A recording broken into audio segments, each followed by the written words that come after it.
Bismillahirrahmanirrahim. Assalamualaikum warahmatullahi wabarakatuh.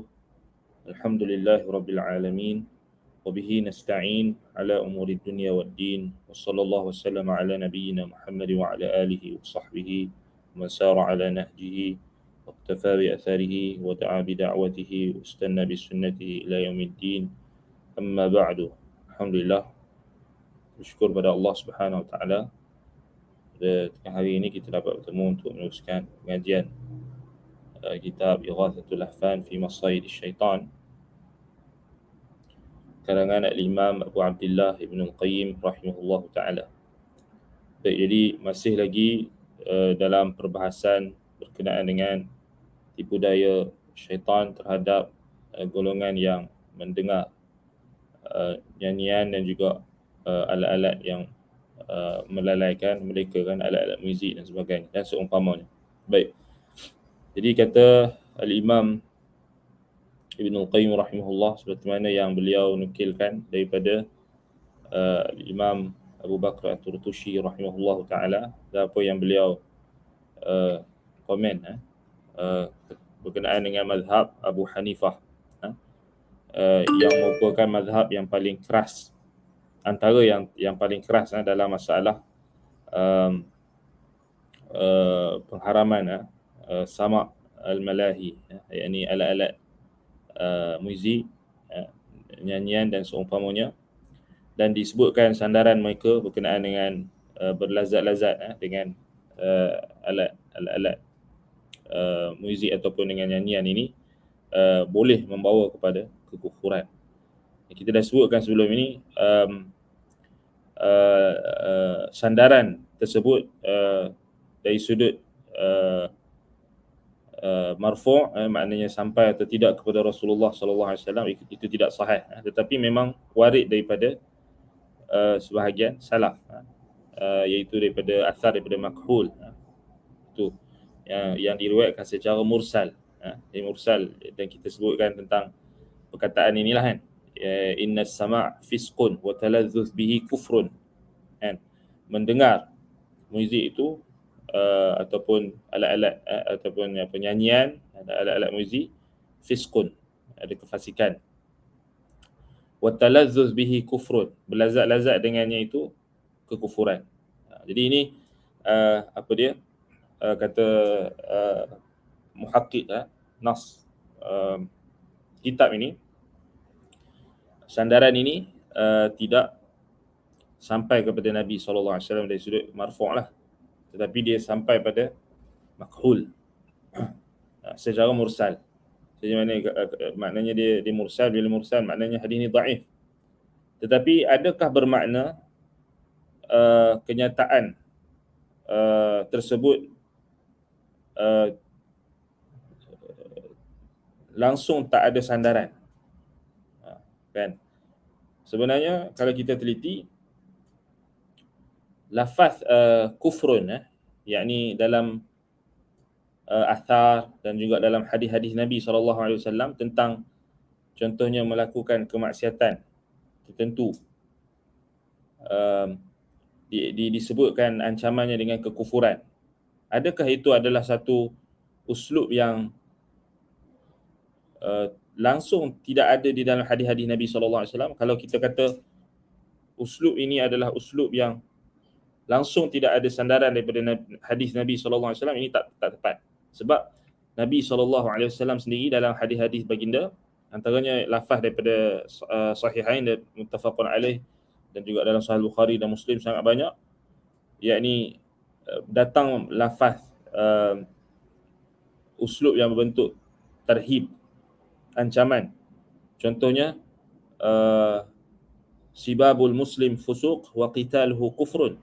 Contohnya Nabi SAW sebut tentang mencela seorang muslim itu kefasikan, wa qitaluhu, memeranginya atau membunuhnya atau memeranginya adalah kekufuran, kekufuran. Adakah orang yang terlibat dalam orang Islam yang berperang sesama mereka itu jatuh kufur? Dari sudut hukum tidak, tapi dari sudut ancaman, amaran, ya, Nabi SAW gunakan kalimah kufur bagi orang yang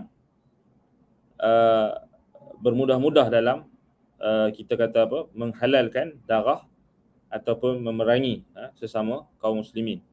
Kufrun, Nabi SAW kata kufur. Makna kufur di sini apa dia? Kufrun duna kufrin. Kufur yang bukan kufur yang mengeluarkan daripada Islam. Sebab sepakat ulama ahli sunnati wal jamaah bersepakat apa, membunuh itu bukanlah satu dosa yang boleh mengeluarkan pelakunya daripada Islam, tapi dia dosa besar lah, kan. So jadi sama jugalah macam kita boleh taujih, kita boleh ambil maknanya kita boleh taujih perkataan sebahagian ulama Hanafiyah ni, adna sama'a fisqun wa taladhdhu bihi kufrun, perkataan daripada Makhul, yakni apa dia, tabi'in kan, Makhul ma'ruf kita tahu Makhul Asy-Syami kan, Makhul tengok Makhul Al-Hudhali Makhul ibn Abdullah, muhaddithun faqih, di tabaqat yang kelima, sigharut tabi'in. So Makhul sigharut tabi'in. Makhul ibn Abdullah Abu Abdullah Asy-Syami, dan termasuk dari sigharut tabi'in, tapi dia kibar a'lami tabi'in dan fuqaha di kalangan tabi'in. Dan dia banyak meriwayatkan hadis yang secara mursal daripada sahabat. Makhul ibnu Abi Muslim, Syahrab ibnu Syadhil ibnu Sanad ibnu Syarwan ibnu Yazdaq ibnu Yaghuth ibnu Kisra Asy-Syami Al-Hudhali, dan disebutkan beliau asal daripada Faris, daripada Parsi, kan. Dan dikatakan beliau asalnya adalah hamba yang ditawan, kemudian menjadi maula, yakni dibebaskan, tawanan yang dibebaskan, kemudian dimerdekakan, dan kemudian beliau kemudian beliau tafaqquh, menuntut ilmu daripada tabi'in kibar, kibarut tabi'in, kibarut tabi'in. So Makhul ini dia sigharut tabi'in, tabaqat yang kelima, wafat lebih kurang dalam 112 Hijrah. Abu Abdullah, dia kata juga beliau punya kunyah ni Abu Ayyub Asy-Syami, dia menetap di Syam, termasuk fuqaha di kalangan tabi'in. So jadi perkataan yang diriwayatkan daripada Makhul ini, kita tak bolehlah tolak 100% maknanya dari sudut ancaman dan amaran, kan. Tetapi memanglah bimbab amanah ilmiah, kita katakan riwayat Makhul ini tak sampai marfu', maknanya tak sampai tahap marfu', tak sampai pada tahap istiqlal dari sudut nak jadikan dia sebagai hukum yang mustaqil, hukum yang tersendiri semata-mata daripada perkataan beliau, tak boleh lah, kan. Sebab itu muhaqqiq kitab ini kata riwayat daripada Makhul ini, perkataan Makhul itu sendiri diriwayatkan secara mursal. Kalau mursal ini maknanya dia dhaif lah, kan. Yang perkataan daripada sebahagian salaf, innas sama' fisqun wa talazzuz bihi kufrun, kan. Yang pada dia kenyataan yang pertama ni tak ada muskilah. Innas sama'a fisqun, maknanya mendengar nyanyian ataupun lagu-lagu yang melalaikan, melekakan, dan juga alat-alat malahi wal ma'azif, alat-alat hiburan, nyanyian atau muzik dan sebagainya, itu adalah fisqun, boleh menjatuhkan pelakunya ke arah atau ke dalam daerah kefasikan. Tak ada iskal. Tapi sekarang ni iskal dia dekat wa talazzuz bihi kufrun, berlazat-lazat dengannya itu boleh adalah kekufuran. So iskal dia kat sini, adakah orang yang berlazat-lazat dengar muzik ataupun nyanyian itu terus jatuh kufur? Ini dibahaskan oleh ulama, maknanya tidaklah sampai jatuh kufur, kan. Terus dia berlazat-lazat dengar muzik terus jatuh kufur, itu tidak. Tetapi ada wajah di sini dari sudut tarhib, amaran, ancaman. Di kat sini kita kata kita ambil iktibar. Maknanya dari sudut ancaman. Sebab riwayat ini tidak jauh daripada uslub nabawi. Uslub Nabi, makna uslub Nabi antaranya Nabi kata sibabul muslim fusuq wa qitaluhu kufrun. Mencela seorang muslim itu adalah kefasikan. Fisqun, fusuq. Maknanya terkeluar daripada ketaatan, keluar daripada daerah ketaatan. Fisqun. Tak ada iskal lah, maknanya dia tak kafir tapi dia fasik. Berdosa lah, berdosa besar. Wa qitaluhu kufrun, membunuhnya ataupun memerangi seorang muslim tanpa hak, kufur. Kat situ ada iskal. Kufur apa? Kufur yang bukan makna kufrun mukhrijun anil millah, tapi kufrun duna kufri. Itu sepakat. Ulama kata kufur itu tak bermakna kufur terus keluar dari Islam. Tapi kufur asghar, kufur kecil yang dia di atas sedikit pada dosa besar lah. Maknanya dia dahsyat, dosa yang besar yang dahsyat, sebab diancam dengan lafaz kufur. Tapi dia tak keluar daripada Islam lagi kalau dia terjebak dalam hal tersebut. Kan? Sebab dalilnya Allah Subhanahu Wa Taala sebut dalam Quran tentang dua kelompok yang berperang. Dua kelompok muslim mukmin yang berperang. Allah Subhanahu Wa Taala tetap menyebutkan mereka itu bersaudara. Dalam contoh dalam apa dia dalam Al-Quran, surah Al-Hujurat ayat 9 kan. Wa in ta'ifatani minal mu'minina iqtatalu fa aslihu bainahuma. Itu dalil menunjukkan peperangan antara kaum muslimin, orang-orang beriman, tidak menjatuhkan kedua-dua pihak itu ke dalam lembah kekufuran, tidak mengeluarkan mereka daripada Islam. Wa in ta'ifatani minal mu'minin, jika dua kelompok daripada kalangan atau dalam kalangan orang-orang beriman, ta'ifatani minal mu'minin iqtatalu, berperang, Allah kata berperang, fa aslihu bainahuma, maka perbaikilah, islahkanlah antara keduanya. Fa in baghat ihdahuma 'ala al-ukhra faqatilu allati tabghi hatta tafi'a ila amrillah, fa in fa'at fa aslihu bainahuma bil 'adli wa aqsitu innallaha yuhibbul muqsitin. Jadi Allah Taala isytiharkan dalam surah Al-Hujurat ayat 9, memerangi ataupun peperangan yang berlaku sesama orang beriman itu tidak menjatuhkan kedua-dua pihak ke dalam kekufuran. Itu dalil. Sebab itu dia tidak ada kontradik ayat ni dengan hadis Nabi SAW yang sebut sibabul muslim fusuq wa qitaluhu kufrun. Tak ada kontradik. Sebab yang dimaksudkan oleh Nabi SAW memerangi seorang muslim itu boleh menjatuhkan dia ke dalam kekufuran, maknanya dari sudut ancaman, amaran. Amaran. Sama macam hadis tentang isteri yang kufur nikmat. Yakfurna bil ashir. Nabi SAW kata kaum wanita yang akan dimasukkan ke dalam neraka. Ramai kan? Di kalangan kaum wanita yang akan dimasukkan ke dalam neraka, yakfurna, mereka kufur. Sahabat tanya, adakah mereka itu kufur kepada Allah? Nabi kata tidak. Yakfurna bil ashir, mereka kufur kepada suami mereka. Jadi ulama sepakat katakan seorang wanita kalau dia tidak menghargai kebaikan suaminya, tidak mensyukuri kebaikan suaminya, dia kufur. Tapi bukan bermakna dia terkeluar daripada Islam. Kufur maknanya sini kufur nikmat. Kufur maknanya, ialah betul lah kufur nikmat lah. Kerana nikmat yang dilimpahkan daripada oleh suaminya itu dia kufuri. Dia tidak syukuri. Yakfurna bil ashir. Nabi SAW kata dia kufur kepada suami dia, pasangan dia, suami dia.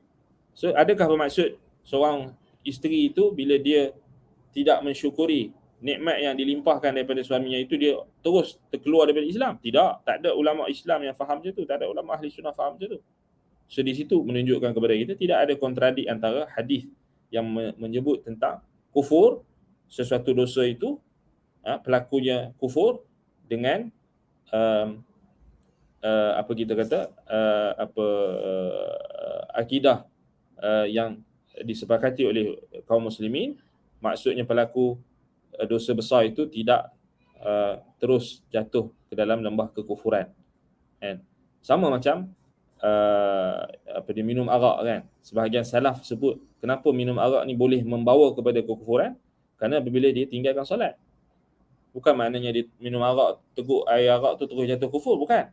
Maknanya kalau contoh dia minum arak sebelum isyak, kemudian disebabkan dia minum arak tu, dia mabuk, kemudian dia tinggal solat isyak, kufur. Sebab tinggal solat kufur. Yang tu sepakat, kan. Jadi itu kita kena faham. Tidak ada amalan yang ditinggalkan tidak ada satu amalan yang semua para sahabat sepakat pelakunya itu meninggalkan amalan tersebut, dia jatuh kufur, melainkan solat. Solat saja. Sebab tu kena faham, kan. Bila ada golongan yang cuba menuduh ulama ahli sunnah ni sebagai khawarij, bila mereka kata tengok Imam Har ibn Ismail Al-Kirmani rahimahullah dalam kitab As-Sunnah menyebut orang yang minum arak boleh jatuh kufur. Dia tak faham. Ini kita kata kena faham betul-betul, kan. Dia kata ni khawarij. Tak. Satu lagi, tak tepat kalau kita takrifkan khawarij ini dengan mengkafirkan pelaku dosa besar. Tak. Tidak ada dalam nas Al-Quran dan hadis ataupun dalam hadis-hadis Nabi SAW, tidak ada satu nas pun yang menyebutkan ciri-ciri khawarij ini mereka mengkafirkan dengan dosa besar. Tak tepat. Seperti mana yang ditahqiq oleh guru kami Syekh Saleh Al-Utsaimin hafizahullah. Tidak ada. Dan maknanya sini ramai orang salah faham. Dia ingat kalau ada kenyataan yang mengkafirkan seorang Islam yang buat dosa besar terus jadi khawarij. Salah. Tak semestinya, kan. Tak semestinya. Bahkan yang dikatakan khawarij itu mereka yang mengkafirkan pelaku dosa besar kerana dosa itu mimbab lazim. Maknanya dia lazim daripada sifat mereka yang yamruquna minad din kama yamruqu sahmu minar ramyah. Mereka keluar daripada Islam, agama atau ketaatan atau sunnah seperti mana anak panah yang keluar dari busurnya. Yaqtuluna ahlal Islam wa yad'una ahlal awthan. So itu yang Nabi sebut, mereka memerangi orang Islam dan meninggalkan penyembah berhala. So Nabi tak kata mereka mengkafirkan pelaku dosa besar. Itu ramai orang tak sedar. Dia hanya faham khawarij ni dengan lazim. Lazim bagi khawarij, dia kata kafirkan pelaku dosa besar terus automatik jadi khawarij. Tak semestinya. Ini kena dakik, kena faham. Sebab itu ilmu tentang firak ni tak semua orang cerdik dan tak semua orang faham. Kan? Itlak kita pada orang itu khawarij dan sebagainya. Satu lagi macam salah faham, kan. Semata-mata orang itu mengkritik pemerintah terus jadi khawarij. Sama juga, tak betul. Kan? Ingat lagi dulu. Kritik pemerintah terus jadi khawarij. Siapa yang punya kaedah tu? Tak betul. Kritik pemerintah terus jadi khawarij, tak betul. Kalau macam tu ramailah ulama-ulama salaf yang jadi khawarij. Tu bahaya tu. Lazim yang kita pakai tu sebab kita tak faham, kita jahil. Kan? Sama juga selain daripada bermudah-mudah mengkhawarijkan orang, bermudah-mudah menuduh orang sebagai khawarij, macam ni lah puak-puak ni. Puak-puak yang duk hentam ulama salaf ni. Kan? Imam Harb ibn Ismail Al-Kirmani dituduh sebagai khawarij sebab mata-mata ada kenyataan dia kata orang minum arak diitlakkan dengan kufur. Dia tak faham. Kalau macam tu Nabi Muhammad SAW pun boleh kita kata dia kalau ikut kaedah lazim macam tu, perkataan Nabi Muhammad berapa banyak ada mengkafirkan pelaku dosa besar. Hadis Nabi. Ini kita kata dia termasuk hadis-hadis macam ni ataupun kenyataan ulama yang macam ni termasuk dalam mutasyabihat. Benda-benda yang samar yang kita kena faham betul-betul. Bukan kita main ambil satu kemudian kita terus hukum. Ni ramai orang yang tak hati-hati. Sama juga macam mencela pemerintah kan? Mencela pemerintah. Adakah itu sifat ataupun ciri-ciri yang lazim bagi khawarij? Kan? Adakah orang yang mencela pemerintah terus jadi khawarij? Tak tepat juga. Kan? Tak tepat juga. Sebab Nabi SAW dalam hadis baginda ada tak Nabi SAW cela pemerintah yang zalim? Ada. Ha. Tak tepat kan? Sama juga sebahagian orang dia kata kalau sokong ini pun kaedah batil juga. Kalau sokong negara tertentu automatik jadi sunnah salafi. Ini tak betul juga. Sokong Arab Saudi terus jadi automatik jadi salafi. Aduh. Jenuh macam tu. Lawan kritik Arab Saudi terus jadi khawarij. Tak betul. Kaedah siapa kamu guna? Sokong Arab Saudi, pemimpin Arab Saudi terus jadi salafi. Bukan macam tu. Kritik kerajaan Arab Saudi, kritik pemerintah dia khawarij, Syiah. Bukan macam tu. Ini kita kata ramai orang yang menyalahgunakan istilah-istilah ini kerana kejahilan. Tak betul. Maknanya apa kita kata, cara kita memandang sesuatu perkara itu tidak betul. Kan? Interaksi kita dengan lafaz-lafaz ahkam al-asma' ni apa dia? Wal alqab, nama-nama dan juga gelaran-gelaran ini yang mana kita bukan boleh ikut suka hati kita. Gelarkan orang ni, gelarkan orang tu tanpa ada mizan, tanpa ada neraca yang sahih.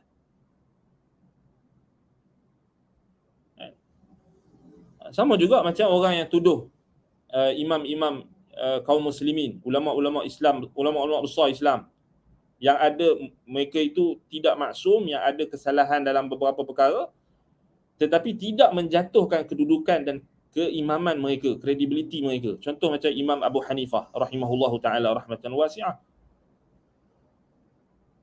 Bila golongan yang syabab, pemuda-pemuda yang semangat ni baca kitab-kitab salah balik apa semua, tapi tak ikut bimbingan daripada ulama-ulama kibar, ulama-ulama senior, itu yang jadi masalah. Dia jumpa perkataan ada ulama yang cela Abu Hanifah, kemudian dia pergi highlightkan, kemudian dia pergi kata ni Abu Hanifah sesat. Ni tak cerdik. Yang dulu apa keluar tu. Tapi cuba tengok ulama senior macam mana mereka berinteraksi dengan nukilan-nukilan tentang seorang ulama. Syekh Saleh Al-Fauzan hafizahullah. Orang tanya dia tentang Abu Hanifah. Bahkan ada seorang penuntut ilmu tanya soalan dekat Syekh Al-Fauzan. Macam i'tirad, macam nak bangkang Syekh. Dia kata, kenapa Syekh Fadilatukum, kenapa kamu sebut dalam kuliah-kuliah kamu ni Abu Hanifah rahimahullah? Punya korang ajak soalan. Tak, ini bayangkan, ini kalau ulama kibar, macam ulama senior macam Syekh Saleh Al-Fauzan pun berhadapan dengan golongan yang ghulu macam ni, kita hak yang lekeh-lekeh ni akan selamat ke? Tak. Syekh Saleh Al-Fauzan, orang tanya dia soalan macam ni, soalan yang jelas memang nak i'tirad pada Syekh, memang macam nak hentam Syekh. Ditanya soalan tu, ditanya Syekh Saleh Fauzan, kenapa engkau sebut rahimahullah dekat Abu Hanifah? Apa maksud dia? Dia nak kata Abu Hanifah macam seakan tak layak disebut, diucap, didoakan dengan rahmat Allah. Syekh Saleh Fauzan marah. Rahimahullah, Syekh jawab balik, Abu Hanifah imamuna. Imam Abu Hanifah imam kami.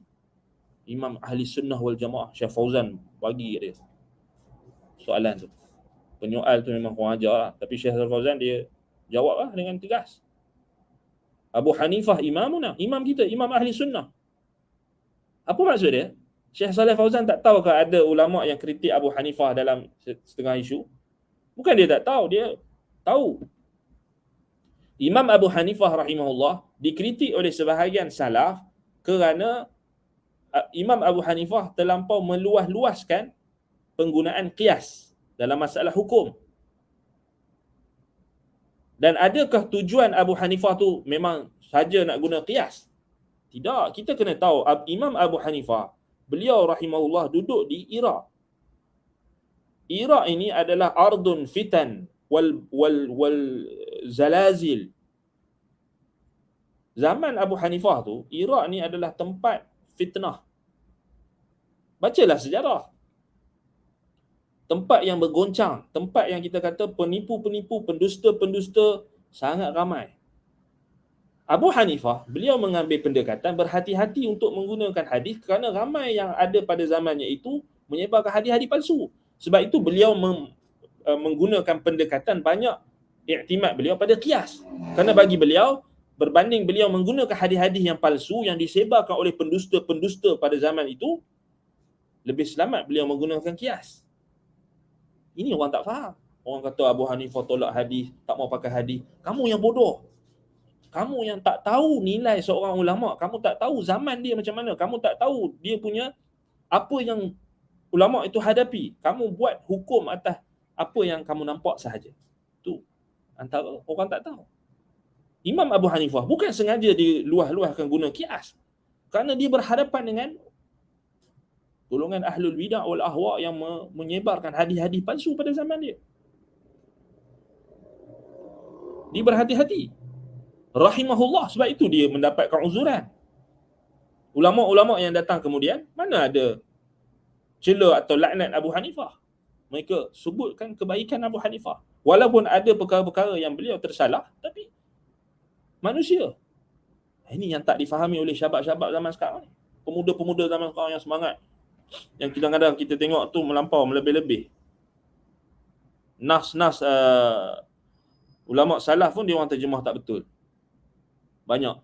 Tapi inilah yang kononnya mereka lah tahu dan sebagainya. Inilah geng-geng roulette melampau ni. Pelampau-pelampau ni. Tak betul. Kan?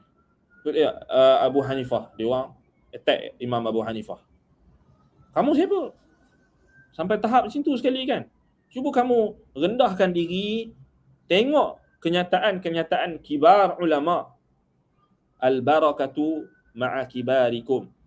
Al-barakah ma'a al-kibar. Ma'a ulama al-kibar. Keberkatan ni bersama dengan ulama-ulama yang senior. Ikut bimbingan mereka. Kamu hanya nampak satu sisi dan kamu tak nampak sisi yang lebih luas. Macam tadi contoh Abu Hanifah kan. Dia pun hentam dia. Tak ada adab. Baru baca kenyataan dalam kitab As-Sunnah tu ni tu kan. Nukilan ulama-ulama salah tentang Abu Hanifah, terus dia ambil kat situ. Orang yang dah baca lama tak ada terkejut macam kamu. Kamu saja macam kera baru dapat bunga. Tengok Abu Hanifah sesat rupanya.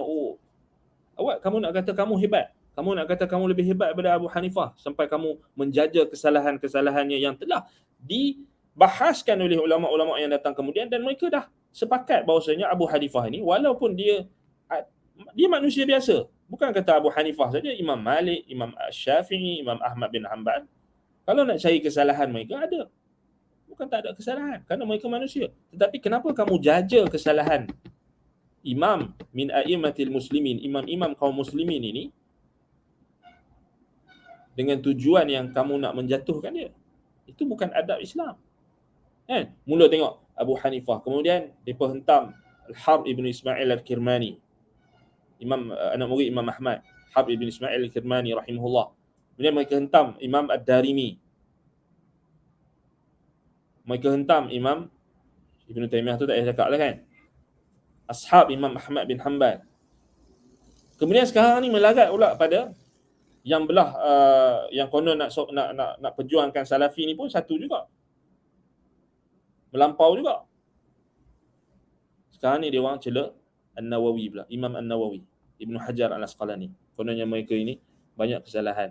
Kononnya perlu ditinggalkan, perlu ditahdir. Wallahu musta'an. Apa ni, kita hidup di zaman yang kita kata manusia sudah tidak ada warak lagi ketika bercakap tentang kehormatan ulama.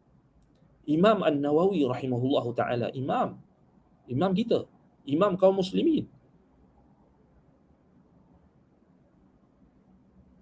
wali Allah, wali daripada wali-wali Allah, Imam An-Nawawi, Yahya ibn Sharaf An-Nawawi rahimahullahu taala. Allah Taala jadikan karya beliau, tulisan-tulisan beliau itu diterima oleh kaum muslimin. Tiba-tiba kamu mendatangkan keraguan terhadap seorang ulama Islam. Hatta ulama-ulama yang ahli tahqiq di kalangan ulama akidah sekalipun, ketika mereka mengkritik beberapa ketergelinciran, kesalahan imam-imam seperti mereka ini, imam-imam kaum muslimin, mereka tetap menghormati dan tidak menjatuhkan kedudukan imam-imam tersebut. Kamu siapa? Cuba kita tengok Syekhul Islam Ibn Taymiyah rahimahullah, Al-Zahabi, Al-Hafiz Al-Zahabi, Imam Ibn Kathir rahimahullah. Kemudian ulama-ulama yang datang kemudian, Syekh Abdul Aziz bin Baz, Syekh Al-Albani.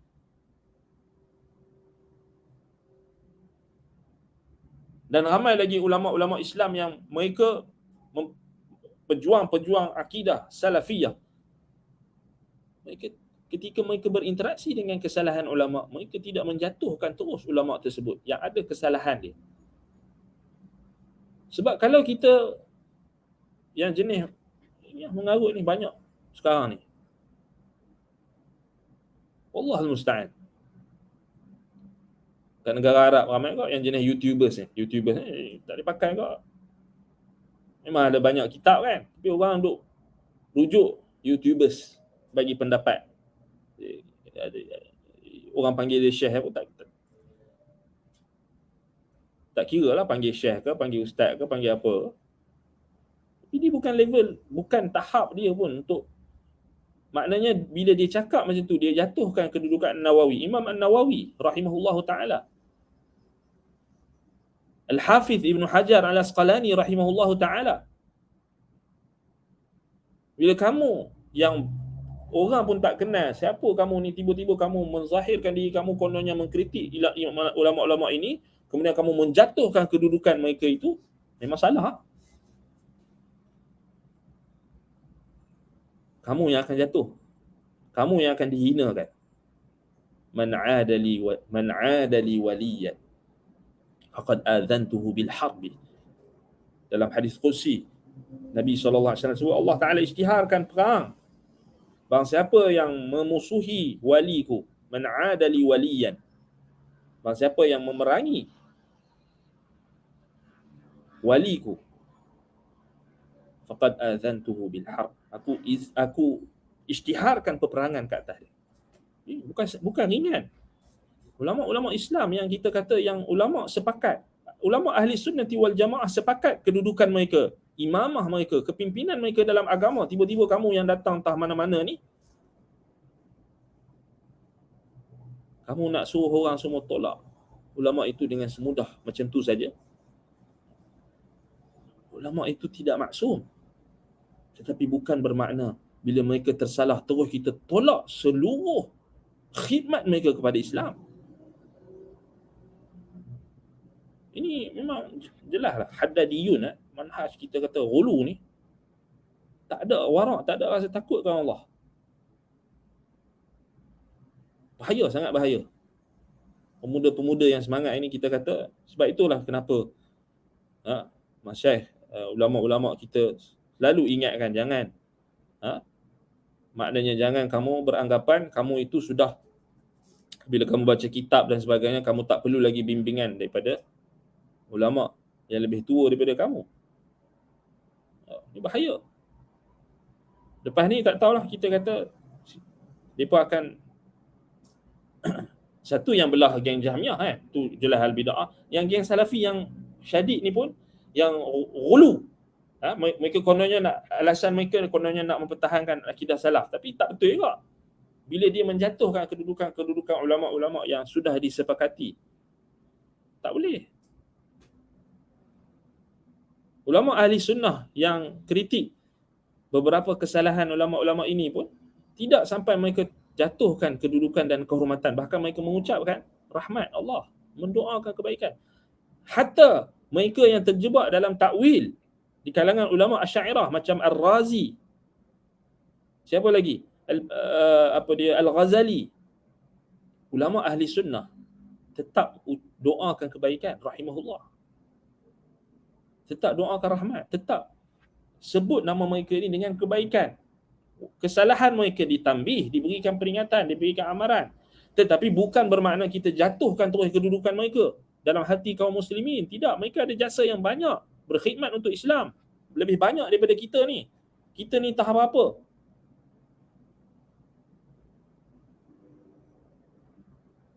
Ini masalah. Ini masalah. Hati-hati ya. Jangan terlajak sangat. Memanglah kita nak rat ahli bid'ah, tapi jangan terlajak sampai orang yang tak bersalah pun kita nak hentam juga. Kan? Imam An-Nawawi rahimahullah taala, wali Allah. Sama level dia macam Ibn Taymiyah, sama level dia macam Ibn Qayyim, bahkan lebih. Dari sudut kita kata dari sudut kedudukan.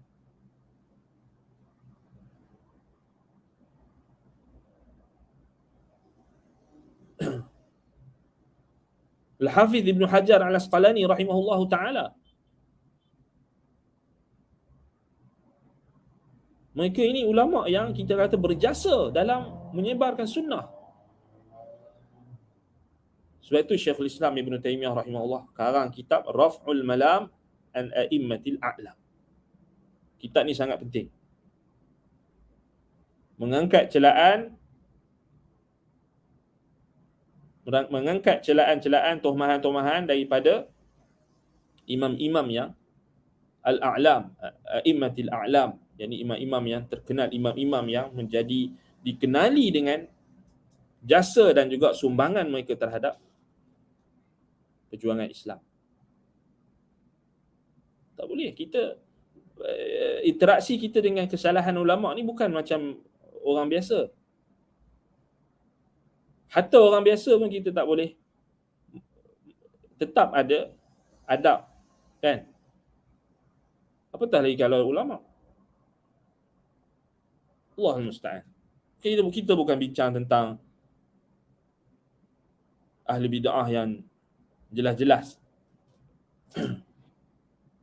membawa, menyeru kepada bid'ah mereka. Jadi kita bincang tentang ulama ahli sunnah yang ada ketergelinciran, ada kesalahan tetapi tidak diikuti kesalahan mereka itu, tetapi diberikan keuzuran. Allahul musta'an sekarang ni. Baik. Jadi itu kita kena faham. Banyak salah faham berlaku apabila kita tidak melihat dalam konteks yang lebih luas perbahasan tu, sesuatu perbahasan. Okey, di sini.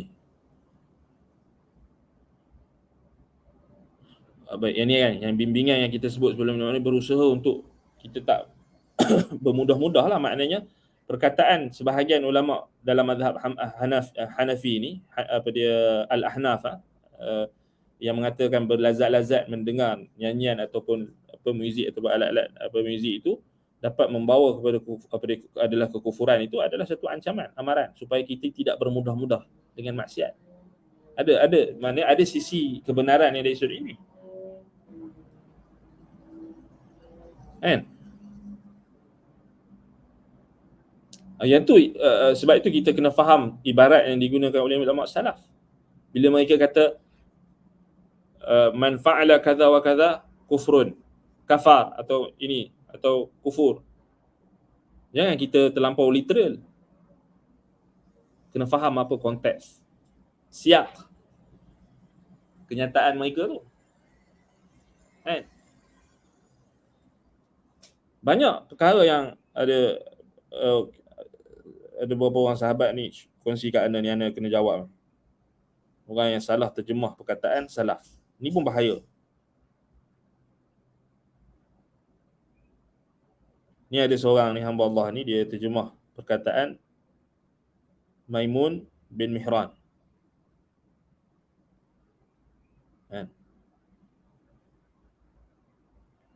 Dia terjemah perkataan Maimun bin Mihran ni tak betul. Siapa Maimun bin Mihran? Ya, termasuk dalam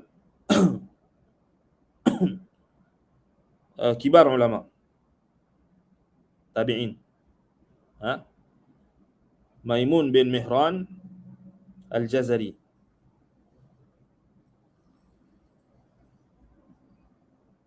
Maimun bin Mihran Al-Jazari.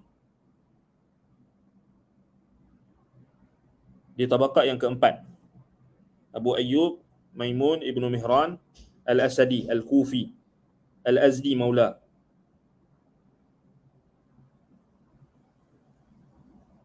Wafat dalam tahun 116 Hijrah atau 117 ataupun 118. Akhir pemerintahan Hisham bin Abdul Malik bin Marwan. Apa perkataan Maimun bin Mihran ni yang masyhur daripada beliau? Banyak. Maknanya Maimun bin Mihran ni beliau juga adalah muaddib kepada Umar bin Abdul Aziz. Maknanya pendidik, guru kepada Umar bin Abdul Aziz.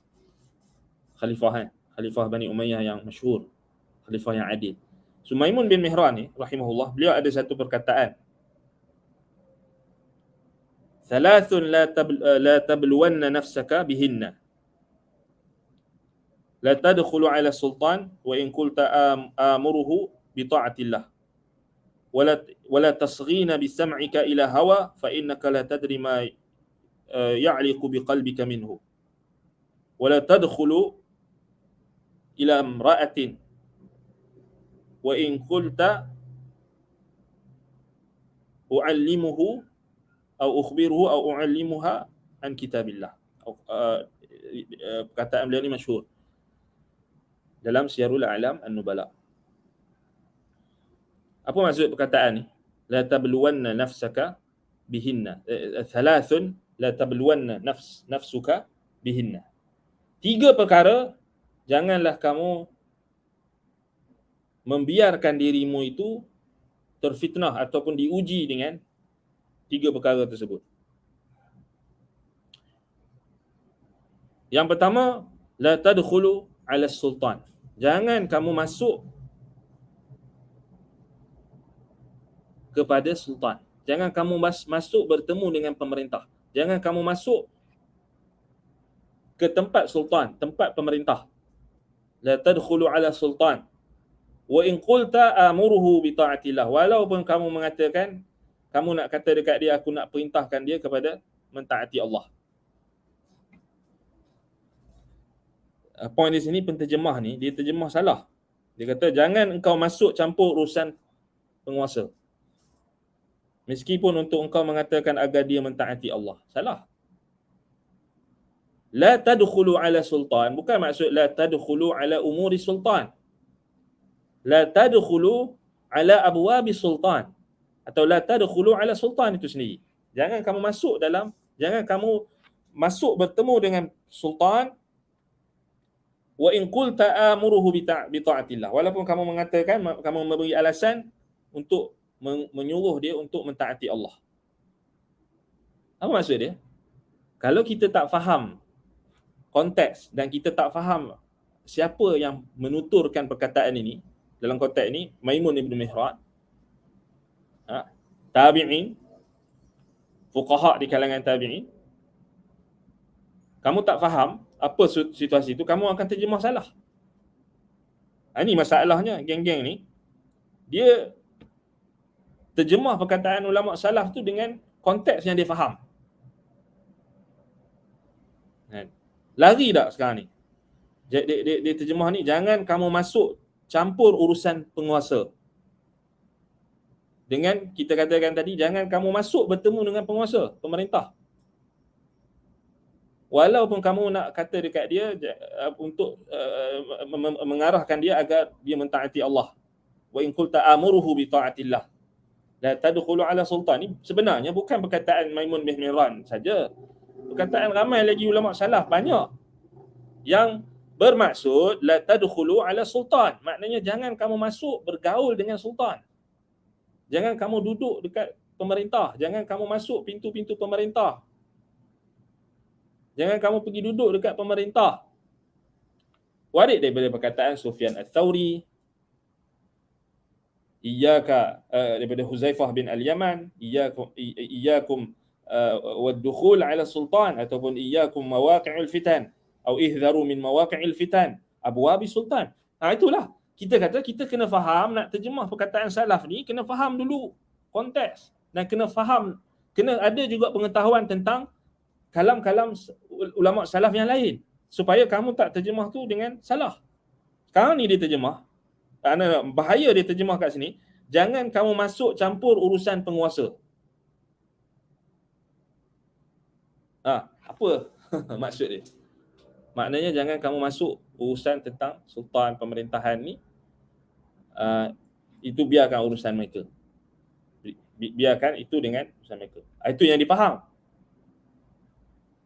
Kan kalau kita faham macam yang diterjemahkan ni tak betul, maknanya tak tepat. Yang dimaksudkan oleh Maimun bin Mihran maknanya jangan kamu duduk bersama pemerintah walaupun kamu kata kamu nak suruh dia agar mentaati Allah.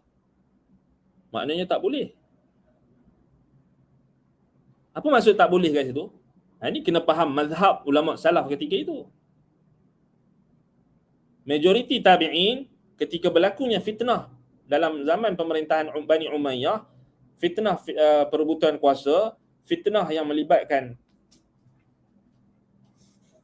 al-hukmi, melibatkan pemerintahan, mereka memilih pendekatan menjauhi, yakni larangan untuk mendekati pemerintah secara mutlak.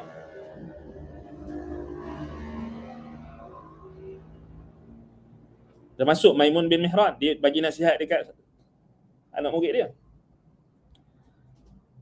Setelah itu Imam Ahmad bin Hanbal dah lewat lepas tu kan, pun tak bagi anak murid dia mendekati pemerintah.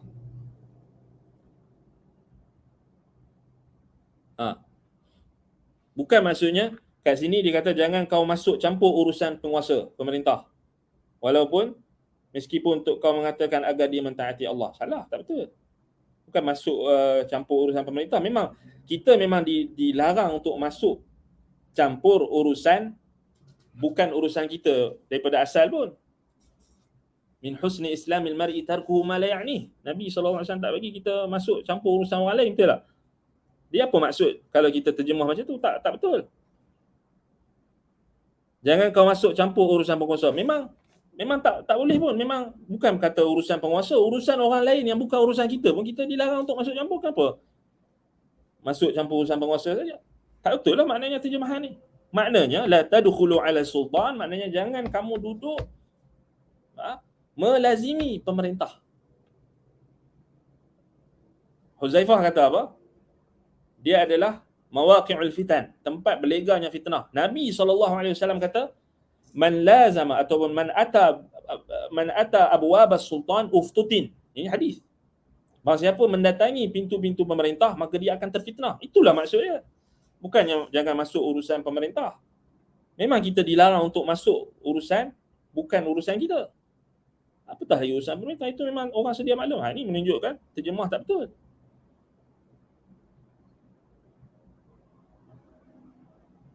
Dan ana bimbang bila terjemahan ini datang daripada orang yang kita sedia maklum, mereka ini golongan-golongan yang sebahagian syabab ini mereka menjadikan tafsiran siasi, tafsiran politik dalam mentafsirkan akidah, mentafsirkan perkataan salaf tu, mereka gunakan tafsiran politik. Yang ni yang kita risau. Macam mereka tafsirkan jamaah tu dengan parti politik. Dan ini pun kita kena tambih. Sebahagian di kalangan mereka yang mendakwa mereka ini salafi, mereka menjadikan wala salafi itu mesti kepada pemimpin tertentu, negara tertentu, sekian. Lalu siapa sahaja yang mengkritik negeri atau negara tertentu, pemimpin tertentu yang mereka dah tetapkan sebagai imam dan sebagainya, mereka akan tuduh khawarij, mereka akan tuduh hizbi, mereka akan tuduh ikhwani. Inilah yang kita kena tambih. Bahaya. Itu yang jadi mereka akan tuduh, ini hizbi, ini ikhwani, ini sururi. Itu saja yang kamu tahu. Tapi dia hanya ikut. Dan kadang-kadang kita kena hati-hati, mereka ini tak sedar yang mereka ini telah digunakan oleh pihak yang tertentu. Political tools, alat politik. Kita kena faham, jangan kita faham politik ni dalam yang ada dalam negara kita je. Cubaan golongan-golongan tertentu untuk menggunakan manhaj salaf demi kepentingan politik ini juga bukan. Tak ada. Jadi tak betul kalau kita kata jangan kau masuk campur urusan penguasa. Sebab apa? Memang kalau itu terjemahan dia, maknanya daripada awal lagi tak betul lah, pasal kita memang bukan urusan penguasa saja kita tak boleh masuk campur. Maknanya urusan orang yang bukan, orang lain yang bukan penguasa, yang bukan urusan kita pun Nabi larang kan. Jadi apa maksud dia? Tak betul lah. La tadkhulu ala sultan, maknanya jangan masuk melazimi sultan. Jangan masuk duduk kat sultan. Jangan duduk dekat pintu-pintu sultan, pemerintah. Sebab kamu akan terfitnah. Ambillah perkataan ulama salah yang banyak lagi, kena faham. Sebab apa boleh terfitnah? Sebab kamu akan duduk, kamu akan ikut apa kebatilan yang dia cakap, kamu akan mengiyakan kebatilan yang dia cakap. Kamu akan sokong dia, kezaliman yang dia cakap, kemudian kamu akan sokong, dia akan bayar dekat kamu sekian-sekian. Macam itulah. Salaf melarang kita duduk dengan pemerintah. Lebih-lebih lagi pemerintah. Bayangkan ni zaman Maimun bin Mihran tu bukan kata, zaman tu pemerintah Islam. Tapi dah ada fitnah. Zaman kita sekarang, lagilah. Kena berwaspada. Jauhkan terus daripada orang politik ni. Tu yang Imam Ahmad kata kan, bila Imam Ahmad tengok ada anak murid dia mendekati pemerintah, ataupun ada seorang perawi yang mendekati pemerintah, Imam Ahmad kata wasakhun, orang macam ni kotor. Makna kotor dekat sini, orang macam ni kita tak boleh aman daripada fitnah yang dia dah terpalit.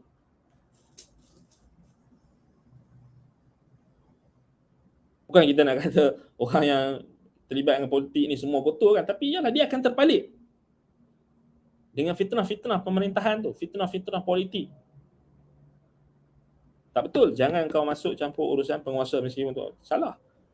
La tadkhulu ala sultan, maknanya jangan masuk ke dalam pintu-pintu pemerintah, jangan masuk berlazimi pemerintah, jangan duduk bersama dengan pemerintah walaupun kamu kata kamu nak suruh dia mentaati Allah. Subhanallah. Orang tak faham kataan salaf. Yang kedua, dia kata jangan mendengar dengan pendengaran kau kepada kemahuan, kerana kau tak tahu sesuatu yang melekat pada hati kau darinya. Apa benda? Wala tusghina bisam'ika ila hawa, maknanya jangan dengar perkataan ahli bid'ah. Hawa di sisi ulama salaf maknanya bid'ah. Hawa nafsu, hawa. Sumya hawa li'annahu yahwi sahibuhu ila an-nar. Hawa, kena faham bahasa Arab. Hawa ni bukan maknanya kemahuan. Diterjemah sini, jangan mendengar dengan pendengaran kau kepada kemahuan. Benar. La tusghina bisam'ika ila hawa, maknanya jangan kamu memasang telinga kamu itu mendengar bid'ah. Hawa tu bid'ah. Ulama salaf maksudkan hawa tu maknanya bid'ah. Sebab itu ahli bid'ah dipanggil ahlul ahwa. Jamak kepada hawa tu. Terjemah tak betul. Kerana kau tak tahu sesuatu yang melekat pada hati kau dari hati. Ya betul lah.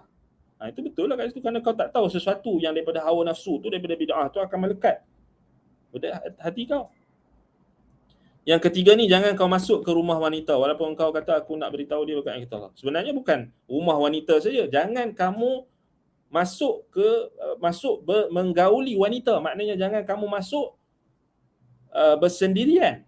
Duduk bersendirian dengan wanita, itu maksud dia. Bukan duduk masuk dalam rumah wanita saja, tak. Kamu ikhtilat, kamu kita kata bergaul, bercampur dengan wanita.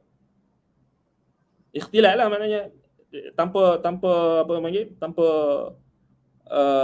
apa dia kita kata, tanpa batasan, kan? Bersendirian bersama dengan wanita ajnabi yang tidak halal bagi kamu. Walaupun kamu mengatakan aku nak bagi tahu dia, nak ajar dia tentang kitab Allah. Maknanya larangan ikhtilat. Bukan masuk rumah saja. Itu orang tentang terjemahan ni. Terjemahan tak betul lah. Yang pertama tu paling khata', jelas sekali lah. Bukan kata tak terjemahan tu betul, bahkan salah tu boleh. Kan? Bukan masuk campur urusan penguasa, tapi jangan duduk bersama penguasa terus. Pemerintah. Itu maksud perkataan salaf Maimun bin Mihran. So kita kena faham, kita tak boleh terjemahkan perkataan salaf ni ikut pemahaman kita. Zalim. Kita pasal kita ada sentimen politik dan sebagainya, kita pun ambil perkataan salaf terjemah ikut sentimen politik kita. Ni nampak macam dia nak kata jangan masuk campur urusan pemerintahan. Itu pemerintah saja kan. Makna macam ialah kita kata siapa yang kata benda tu tak betul. Memang Nabi SAW larang kita untuk masuk dalam urusan yang bukan urusan kita. Min husni islamil mar'i tarkuhu ma la ya'ni. Tapi bukan itu maksud Maimun bin Mihran. So kita kena kenal lah siapa Maimun bin Mihran. Maimun bin Mihran bukannya ulama yang dikenali sebagai orang yang macam zaman kita ini. Zaman salaf tu mereka, so kita kena faham.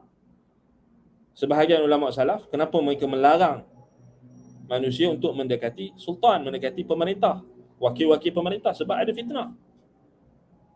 Fitnah yang boleh menggugat agama kita, fitnah yang boleh menggugat prinsip kita, peribadi, akhlak, tingkah laku. Itu zaman dulu. Zaman sekarang ni mimbabil aula lah sebenarnya kita kena jauhi. Tak faham lagi orang ni. Kenapa apa ustaz tak ulas tentang politik? Nak ulas apa lah? Tak perlu ulas pun. Dah memang zaman fitan. Nabi SAW kata fa'tazil tilkal firaqa, fa'tazil tilkal firaq kullaha. Tinggalkan seluruh kelompok. Lazimilah imam kaum muslimin. Lazimilah jamaah kaum muslimin. Jadi jamaah orang Islam lah. Bukannya politik-politik tu, pecahan-pecahan politik, apa parti-parti sekian itu, bukan. Itu pecah belah. Dan bukan juga bermaksud kita melazimi pemimpin di tempat lain. Lepas tu kita ilzamkan orang kena ikut, wajib ikut Saudi, mana boleh. Ikut Quran dengan sunnah. Kan? Itu kadang-kadang syabab yang semangat-semangat ni dia tak faham. Dan kadang-kadang dia orang tak perasan juga mereka digunakan oleh pihak-pihak tertentu yang mereka tak sedar. Mereka dipergunakan. Kan? Wallahul musta'an. Itu contoh, maknanya tak betul lah terjemahan tadi tu. Perkataan Maimun bin Mihran tadi tak betul lah dalam konteks terjemahan tadi, tak betul. Itu contoh. Banyak lagi ada orang yang terjemah perkataan salah tu dengan salah sekali, tak betul. Tak tepat. Kan? Tak, macam mana kita tahu tak tepat ni? Maknanya kita kena faham apa murad mutakallim, apa penutur tu yang apa yang dia nak maksudkan. Kalau kita faham macam kita faham, memang rosak lah. Kataan salah pun rosak. Jadi kita kena faham juga di kalangan salaf itu kenapa mereka larang duduk mendekati pemerintah. Ada hadis. Bukan tak ada hadis.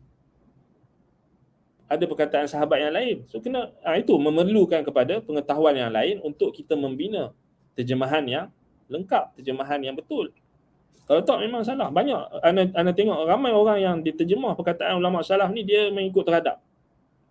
Tak tepat. Sebab itu kita kena berhati-hati. Baik. Sejam saja kita bincang tentang isu ni. Baik, isu yang ada kaitan dengan kita kata salah faham tentang perkataan salaf tadi. Yang ini berkenaan dengan perkataan ulama dalam mazhab Hanafi, Al-Ahnaf, tentang at-talazzuz bihi kufrun tu. So dia ada kaitan lah dengan apa yang kita sebutkan tadi. Apa-apa saja perkataan salaf ni kita tak boleh faham dari satu sudut saja. Kita kena faham apa yang dituturkan tu pada zaman bila, konteks dia, kemudian apa yang dia nak maksudkan, dan macam mana kita nak relatekan dengan zaman kita. Itu perlu istimbat. Perlukan istimbat, dan istimbat ni bukan benda yang kita boleh dapat dengan terjemahan bebas macam tu saja, tak. Kena perhati lagi. Baik, kemudian kata Imam Ibn Qayyim, wa qala Abu Yusuf fi darin yusma'u minha sautul ma'azif wal malahi udkhul alaihim bighairi idhnihim lianna an-nahya 'anil munkar fardun falau lam yajuz ad-dukhul bighairi idhin lam tana' an-nas min iqamati al-fard. Qalu wa yataqaddamu ilaihi al-imam idha sami'a dhalika min darihi fa in asarra habasahu aw darabahu siyatan wa in sya'a az'ajahu 'an darihi. So ini berkenaan dengan pendapat Imam Abu Yusuf, Qadi Abu Yusuf, ini murid Imam Abu Hanifah, kata tentang dia punya qada, dia punya ketetapan dia, hukum dia terhadap satu tempat atau satu rumah yang didengar padanya suara-suara alat muzik dan juga alat-alat hiburan. Orang tanya dia lah apa dia yang kena buat kan. Maksudnya, masuk kepada mereka itu walaupun tanpa keizinan mereka. Kerana menegah kemungkaran itu adalah kefarduan. Walaupun kalaulah tidak harus untuk masuk kepada mereka itu tanpa izin, nescaya akan lam tana'an nas min iqamatil fard, manusia akan terhalang daripada menegakkan kefarduan. Kefarduan amar ma'ruf dan nahi munkar. Ini kita kena faham dalam konteks zaman tu juga. Maknanya Qadi Abu Yusuf dia sebutkan tentang jika ada rumah yang didengari daripadanya suara alat-alat muzik dan hiburan, maknanya bagi ahli hisbah, ni kena faham, ahli hisbah maknanya orang yang dilantik oleh pemerintah untuk menegakkan amar makruf nahi munkar, ataupun orang Islam yang ada di kawasan tersebut yang mereka mampu untuk menegakkan amar makruf nahi munkar. Ini tak peliklah pada zaman tu Baghdad tu memang semua orang Islam dan orang alim tu ramai. Jadi kata masuk ke rumah mereka tu tanpa izin untuk menegah mereka daripada kemungkaran tersebut. Kerana kalau tak boleh masuk tanpa melainkan dengan izin ketika itu, sudah tentulah lam tana'an nas min iqamatil fard, manusia akan terhalanglah daripada menegakkan kefarduan. Ini kefarduan amar ma'ruf nahi munkar. So kat sini kita kena faham ni, kalau kita praktik zaman sekarang tak boleh lah. Salah lah kan. Salah pula dari sudut undang-undang yang ada sekarang, tapi itulah undang-undang zaman sekarang ni. Letak tepi lah, tapi kita nak bincang hak ni. Ini nak praktik zaman sekarang ni jadi fitnah lah. Mana boleh dengar apa dia orang pasang muzik kuat-kuat, kata kita pergi serang rumah dia, pergi masuk tanpa izin, tak boleh lah. Kita kena tengok pula amar ma'ruf nahi munkar ni, kita kena faham kemungkaran tak boleh diubah dengan kemungkaran. Itu kaedah. Al-munkar la yughayyiru bil munkar. Kemungkaran tak boleh diubah dengan kemungkaran. Tak boleh. Itu ada kaedah dia pula. Itu kena itu dalam perbahasan hisbah. Hisbah ni maknanya ilmu berkenaan dengan amar ma'ruf nahi munkar. Itu zaman Qadi Abu Yusuf. Qadi Abu Yusuf kata kalau ada rumah yang didengari daripadanya suara-suara muzik, suara-suara alat-alat hiburan, boleh masuk bagi orang yang ahli hisbah, maknanya apa dia, misalnya syurtah ataupun polis yang diamanahkan untuk amar ma'ruf nahi munkar, ataupun kaum orang Islam yang ada kemampuan untuk menegur kemungkaran tersebut, maka dia boleh masuk ke dalam rumah tersebut dan mengubah kemungkaran tersebut tanpa keizinan orang tu. Tak bagi dia masuk ke bagi masuk, dia masuk, tak dikira salah. Itu zaman tu lah. Zaman sekarang salah lah. Kan? Tak boleh lah. Zaman yang ni maknanya dalam konteks negara kita ni ada undang-undang apa benda pula, tak boleh lah. Jangan kita pergi praktikkan pula, fitnah lah. Qalu wa yataqaddamu ilaihi al-imam idza sami'a dhalika min darihi fa in asarra habasahu aw darabahu siyatan wa in sya'a az'ajahu an darihi. Dikatakan oleh ulama Hanafi, ulama mazhab Abu Hanifah lagi, dan wa yataqaddama ilaihi al-imam, maknanya yang urusan tentang amar ma'ruf nahi munkar ni mestilah ditentukan oleh imam, oleh pemimpin. Bukan boleh semua orang buat macam ikut suka hati dia orang. Idza sami'a dhalika min darihi, bila dia dengar hal tersebut, ni kemungkaran tersebut daripada rumahnya. Fa in asarra, jika mereka itu berterusan, maknanya tak mau memberhentikan pukulan ataupun nyanyian ataupun alat-alat muzik itu, alat-alat hiburan itu, habasahu. Mana pihak pemerintah boleh tangkap, habasahu. Au darabahu siyatan, ataupun memukul mereka dengan semeti. Darabahu siyada, maknanya sebat. Ta'zir, ini dihukum ta'zir. Wa in syaa az'ajahu an darihi. Kalau mereka nak kalau mereka berkehendak, yakni pihak pemerintah, maka diganggu mereka itu daripada rumahnya. Az'ajahu an darihi maknanya dibuat gangguan lah, maknanya bagi mereka itu berhenti. Buat gangguan kepada mereka supaya mereka berhenti daripada memainkan alat-alat muzik dan hiburan atau menyanyi tadi. Ini konteks dia apa? Negara Islam yang dululah, maknanya zaman Qadi Abu Yusuf. Tu nak bagi tahu zaman kegemilangan zaman Bani Abbasiyah ni. Bukannya orang Islam sibuk dengar muzik, menyanyi apa semua, dia orang sibuk berjihad. Sibuk menuntut ilmu, sebarkan dakwah. Tak ada masa. Macam zaman kita sekarang ni, pergi konsert ni, konsert tu, anugerah bintang ni lah, popular apa benda lah. Tak ada masa. Orang zaman dulu tak ada masa. Bahkan benda tu mungkar, perlu diubah. Zaman sekarang ni kita lah pelik. Tok Imam pun main gitar, susah. Ustaz pun menyanyi, payah. Susah nak cakap apa. Orang agama pun main gitar, bergendang dalam masjid lagi, nak cakap apa. Orang awam dia kata tu ustaz tu buat, ustaz tu pendakwah tu main gitar. Kita nak cakap apa? Kita nak cakap lebih-lebih. Kita cakap lebih-lebih, dia pun kata Wahabi. Tapi kita tetap kena sampaikan. Zaman dulu, zaman kegemilangan Islam ni, maknanya zaman Bani Abbasiyah ni, Qadi Abu Yusuf ni zaman Bani Abbasiyah. Ada tak kemungkaran tu? Ada. Tapi tengok macam mana fatwa ulama. Boleh masuk dan tegur kemungkaran tersebut. Zaman kita tak boleh ya. Kita kena tangkap. Itu habis ekstremis, teroris apa semua. Sebab itu kita kata tak boleh lah kita buat. Di zaman fitnah ni tak boleh lah kita suka-suka hati keluar fatwa macam tu, tak boleh lah. Tak sama. Lagi ada orang yang semangat pula, dia pergi buat pula. Tak sama. Kecuali kalau dia berada di dalam wilayah dia. Maknanya kalau contohnya tempat tu dia, contoh dia ketua kampung ke kan, ketua taman, tapi susah lah. Kan boleh. Kita cakap lebih-lebih orang marah. Sebab orang jahil ramai.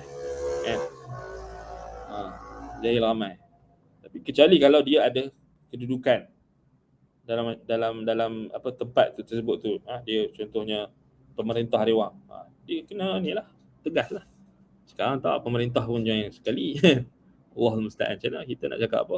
Jadi kita boleh sampaikan hukum yang asal, tapi nak praktik tu jangan, nanti fitnah pula. Nanti jadi macam pok-pok Juhaiman apa semua tu, apa tu Daesh apa semua kan. Depa buat pula kemungkaran untuk menegah kemungkaran dengan kemungkaran. Haram kita menegur nak mengubah kemungkaran dengan kemungkaran yang sama atau lebih. Haram. Tak boleh. Itu kaedah ada dibahas kan. Tak boleh. Jadi apa yang kita, kalau kita tak mampu apa buat?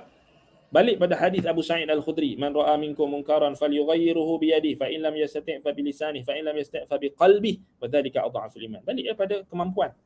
So Nabi letakkan syarat mengubah kemungkaran tu mestilah ada istita'ah, ada kemampuan. Macam kita nak pergi haji juga, mengubah kemungkaran ni mesti kena ada kemampuan. Sebab tu Nabi kata fa in lam yastati', kalau kamu tak mampu dengan lisan, kalau tak mampu lagi dengan hati. Wa dzalika adhaful iman, dan itu selemah-lemah iman. Tu kena faham hadis. Kena faham perintah Nabi SAW dengan betul. Jangan kita main ikut peradab saja. Wa amma Syafi'i, itu tadi dalam mazhab Abu Hanifah. Perah tak? Pas. Qadi Abu Yusuf tu, murid kanan Imam Abu Hanifah. Fatwa dia, boleh buat kacau dekat apa rumah ataupun tempat yang orang mendengarkan alat-alat muzik tu. Boleh tangkap. Kalau depa degil nak main juga boleh tangkap. Maknanya imam pemerintah boleh perintah untuk tangkap. Disebat ni maknanya dihukum ta'zir. Dia bukan hukum hudud berkenaan dengan apa alat-alat muzik ni dia bukan masuk dalam kategori hudud, dia masuk dalam ta'zir. Sebab itu Qadi Abu Yusuf dia fatwakan boleh untuk apa? Ditangkap. Boleh untuk diganggu. Maknanya az'ajahu an darihi ni maknanya kalau dalam rumah tu ada orang main alat-alat muzik apa tu, pemerintah yang hantar wakil dia boleh untuk rosakkan ke ataupun untuk ganggu ke, untuk maknanya bagi dia orang berhenti. Az'ajahu ni maknanya bagi dia orang berhenti. Jangan buat maksiat, jangan buat kemungkaran. Wa amma Syafi'i faqala fi kitab Adab al-Qada innal ghina lahwun makruhun yushbihu al-batil wal muhal wa man istakthara minhu fahuwa safihun turaddu syahadatuh. Nampak? Syafi'i dalam kitab Adab al-Qada dia kata al-ghina ni nyanyian saja tau. Nyanyian lahwun makruh adalah perkara yang hiburan yang dibenci. Lahwun makruh yushbihul batil wal muhal, yang menyerupai perkara kebatilan dan perkara yang muhal, perkara yang benda-benda yang mustahil, benda-benda yang kita kata yang fantasi apa semua itulah kan. Wa man istakthara minhu fahuwa safihun turaddu syahadatuh. Siapa yang membanyakkan mendengar nyanyian-nyanyian ini, maka dia adalah safih, dia orang yang bodoh. Turaddu syahadatuh, ditolak penyaksiannya. Tak boleh jadi saksi. Subhanallah. Imam Syafi'i kata orang yang banyak dengar nyanyian ni dia bodoh, safih, dan ditolak persaksiannya. Kalau kita betul-betul ikut mazhab Syafi'i ni memang tak boleh. Kan? Ini sampai sekarang ni pelik kan, silibus sekolah kan. Letakkan muzik, pendidikan muzik. Tak payah, bagilah. Kalau nak buat apa janganlah jadikan macam wajib pula kan. Jadikan pilihan lah. Tapi nak juga ada muzik. Anak-anak kita tak mau mengaji pun. Kita tak reda pun dengan benda tu. Bagilah pilihan. Baik ajar benda-benda yang kemahiran hidup ke apa semua yang tu kan. Bagi pilihan yang bentuk macam tu. Muzik ni memang kena hormatlah mazhab Syafi'i. Okay, kena bagi balik kan, bagi balik. Hormatlah, kita kan mazhab Syafi'i. Hormatlah Imam Asy-Syafi'i punya pendapat. Ini kita kata bagi balik je. Bagi apa duk kata ikut kita mazhab Syafi'i, kita ni ikut betul-betul mazhab Syafi'i. Mazhab Syafi'i dalam masalah muzik ni yang antara yang tegas. Bukan kata muzik nyanyian. Muzik min babil aula lah, lebih utama lah untuk dilarang. Ditolak persaksian. Kalau ikut ni, penyanyi-penyanyi ni memang tak boleh jadi saksi kalau di sisi Imam Syafi'i. Sebab bukan dah banyak dengar lagu, bahkan dah jadi mata pencarian dia orang. Allahul musta'an. Wa sarraha ashabuhu al-'arifuna bimadhhabihi bitahrimihi, dan ditasrihkan, diungkapkan secara jelas oleh ashabnya, ashab Syafi'i, yang mengetahui dengan penuh kearifan, yang arif tentang mazhabnya, mazhab Syafi'i. Mereka dengan jelas menyebutkan pengharamannya, bitahrimihi, pengharaman nyanyian dan juga alat-alat muzik ni. Wa ankaru ala man nusiba ilaihi hilluhu, dan mereka mengingkari golongan yang cuba menisbahkan kepada Imam Syafi'i kononnya Imam Asy-Syafi'i menghalalkan alat-alat muzik ataupun nyanyian ini. Antaranya Al-Qadi Abi Taib At-Tabari, والشيخ أبي إسحاق الشيرازي, Abu Ishaq Syirazi, wa Ibn Sabbagh.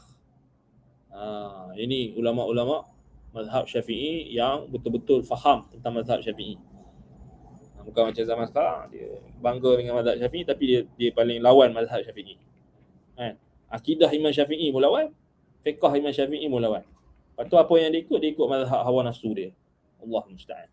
Duduk kami mazhab Syafi'i. Lepas tu duduk bergendang dalam masjid. Duduk bermain gitar pula. Mazhab Syafi'i apa? Kamu tak faham mazhab Syafi'i itu apa? Allah musta'an. Dakwah saja. Dakwi. Qala Syekh Abu Ishaq fi Tanbih. Berkata Abu Ishaq dalam At-Tanbih, wala tasih ya'ni al-ijarah ala manfa'atin muharramah kal ghina waz zamr wa hamlil khamr wa lam yadhkur fihi khilafan. Ni ulama dalam mazhab Syafi'i dalam kitab Tanbih. Abu Ishaq Asy-Syirazi. Disebut tidak sah, yakni al-ijarah, yakni apa dia, pinjaman, al-ijarah yakni sewaan, ala manfaatin muharramah, menyewa perkara-perkara yang ada manfaat yang berbentuk perkara yang haram, seperti nyanyian dan az-zamr, yakni apa, seruling ataupun alat muzik, wa hamlil khamr, ataupun membawa arak. Walam yadhkur fihi khilafan, dan tidak disebutkan disebutkan tentang isu ini adanya khilaf, sepakat tak boleh. Sewa orang menyanyi, bayar alat muzik, manfaat yang muharramah dalam mazhab Syafi'i. Kan? وقال في المهذب ولا يجوز على المنافع المحرمة لأنه محرم فلا يجوز أخذ العوض عنه كالميتة والدم. Dalam Al-Muhadzab, Abu Ishaq Asy-Syirazi sebut, penting kitab ni. Kitab yang muktabar dalam mazhab Syafi'i. Tidak boleh, tidak harus mengambil manfaat yang muharramah, yang haram, kerana ianya haram. Maka tidak boleh mengambil al-iwad, yakni timbal balas daripadanya. Maknanya kita ambil harga ataupun kita sewa benda-benda yang haram ni, tak boleh. Kal maitati wad dam, seperti bangkai dan darah, dia hukum dia sama. Subhanallah. Ini siap bayar lagi kan. Kalau betul-betul nak ikut mazhab Syafi'i, ikutlah mazhab Syafi'i betul-betul. Ini orang yang ikut mazhab Syafi'i betul-betul ni, dia tuduh Wahabi pula. Imam Syafi'i pun Wahabi kot. Kalau Imam Syafi'i hidup zaman sekarang, Imam Syafi'i mungkin kena tuduh Wahabi kot. Allahul musta'an. Orang tak boleh tipu sekarang. Orang tak boleh tipu. Kitab-kitab ulama' ni Allah Ta'ala jaga. Quran Allah Ta'ala jaga. Tafsir ulama'-ulama' yang mempertahankan Quran dan Sunnah tu Allah akan jaga juga. Akan sampai. Kalau ada orang nak seleweng, ada orang yang akan bongkar kan. Tak boleh tipu. Sama juga mazhab Syafi'i. Orang kata mazhab Syafi'i kata boleh ini, boleh itu, tapi tak betul. Baik, kita dah habis waktu. InsyaAllah kita akan sambung pada faqad tadammana kalam Syekh umuran. So, kita akan bincangkan tentang ini khusus dalam mazhab Syafi'i, tentang masalah al-ghina ni. So kita akan tengok ni. Ibnu Qayyim dinukilkan daripada Imam An-Nawawi, nampak ni. Kedudukan An-Nawawi ni penting. Syekhul Syafi'iyah, Syekhul Madhab. Termasuk ashab tahrir mazhab. Maknanya ulama besar dalam mazhab Syafi'i. Jangan kita buat-buat tak pandang ataupun kita nak mempelekehkan dia. Bahkan dia ulama sunnah. Mensyarahkan kepada kita syarah Sahih Muslim.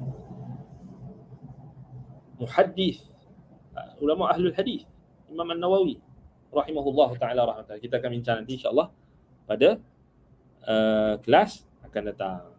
Baik. Naktafi bihadzal qadar. Aqulu qawli hadza wa astaghfirullah li wa lakum. Subhanakallahumma wa bihamdika asyhadu an la ilaha illa anta astaghfiruka wa atubu ilaik. Wassallallahu ala Muhammad wa ala alihi wa sahbihi wa baraka wa sallam. Alhamdulillahil alamin. Assalamualaikum warahmatullahi wabarakatuh.